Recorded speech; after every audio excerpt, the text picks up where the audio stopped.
Madame, mademoiselle, monsieur, bonjour. Sur Antenne 2 et bonne fête aujourd'hui à tous les Jacques ainsi qu'à tous les Philippe. Je vous rappelle que c'est à 12h08 que vous retrouverez Jean-Pierre Foucault et ses académiciens pour l'Académie des Neufs.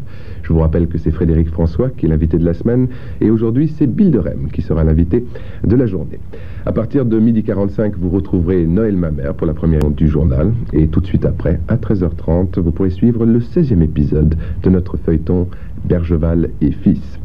Un petit changement dans notre programme à partir de 13h45, j'espère que vous voudrez bien nous le pardonner. En effet, vous n'avez pas rendez-vous avec Daniel Darieux, mais avec toute l'équipe d'Aujourd'hui la Vie qui vous proposera une émission sur le thème la retraite active. Vous le savez peut-être, l'arrêt de l'activité professionnelle est ressenti par de nombreuses personnes comme étant une sorte de dévalorisation, voire carrément un gâchis, car elles se sentent encore dans la force de l'âge.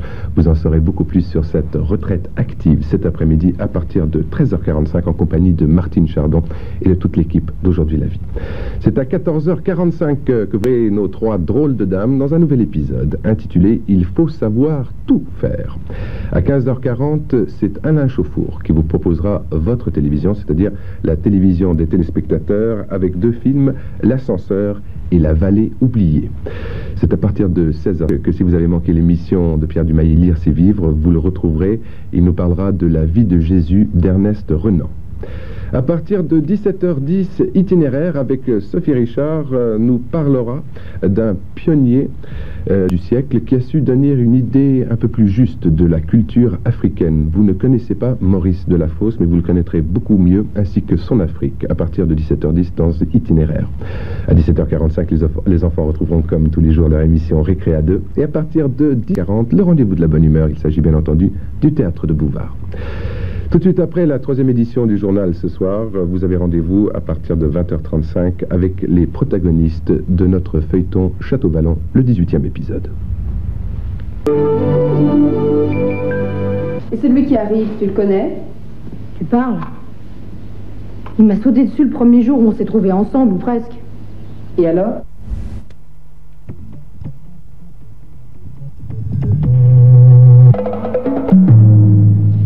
Bonjour à tous, voici les titres que nous développerons tout à l'heure à partir du normal quart pour cette édition d'Antenne de Midi. Nous parlerons bien sûr du sommet de Bonn qui s'est ouvert officiellement ce matin.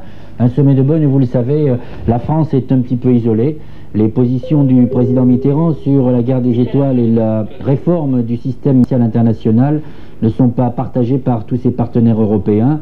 Le président Mitterrand a rencontré ce matin le chancelier fédéral, M. Helmut Kohl, au cours d'un petit déjeuner. Il semble néanmoins que cet isolement puisse un petit peu réduit. Nous le verrons en tout cas avec l'un de nos envoyés spéciaux, Philippe Sassier. Je voudrais aussi vous dire que plusieurs attentats ont été commis, l'un à Cologne contre une firme française, un autre à Berlin-Ouest où un soldat américain a été blessé au cours de l'explosion de sa voiture, et puis une bombe a été désamorcée devant un bâtiment de l'armée à Coblence. Vous voyez que les terroristes ne désarment pas durant ce sommet qui doit se terminer samedi en Allemagne fédérale. En Nouvelle-Calédonie, quelques jours seulement après l'annonce du plan d'évolution du territoire présenté par le Premier ministre Laurent Fabius, le délégué du gouvernement, M. Edgar Pisani, a levé... C'était par la météo nationale, il faut faire vite. Nous avons Michel Lys en fin de bulletin, comme tous les vendredis. Il ne faisait que 2 degrés à Dijon. En revanche, à Nice, il faisait très bon, 15 degrés. Il est vrai qu'hier, il a fait excellemment bon au sud du pays. À l'étranger, 4 degrés à Genève, ce qui n'est pas beaucoup non plus, et 14 degrés à Lisbonne, ce qui est tout à fait normal.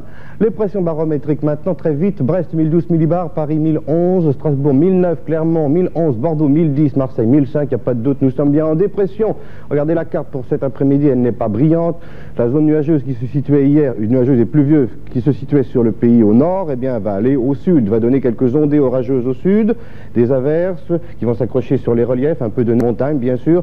Le Mistral va donner heureusement d'assez belles éclaircies sur le golfe du Lion. Sur le reste du pays, ben mon Dieu, c'est un ciel variable, mais plutôt couvert, avec de toutes petites bruines par-ci, par-là. Les éclaircies seront plus belles par l'ouest et le centre pour cet après-midi. Et la fin de semaine sera pourrie, bien entendu.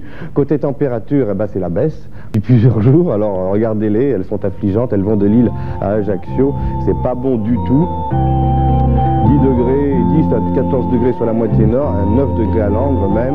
À moitié sud, évidemment, c'est un peu plus, ça devrait, comme il y a des ondées orageuses, système un peu plus chaud, donc 20 degrés Le maximum à Marseille et à Perpignan. Heureusement, la prévision marine va être vite faite, car sur Pas-de-Calais et toute la Manche, vent du secteur nord, force 4 avec une mer peu agitée. Sur l'Atlantique, vent du secteur nord-ouest, force 4 Beaufort, mer peu agitée. En Méditerranée, ça souffle d'abord sur Lyon-Provence, ouest Corse, est Corse et sud du golfe de Gênes.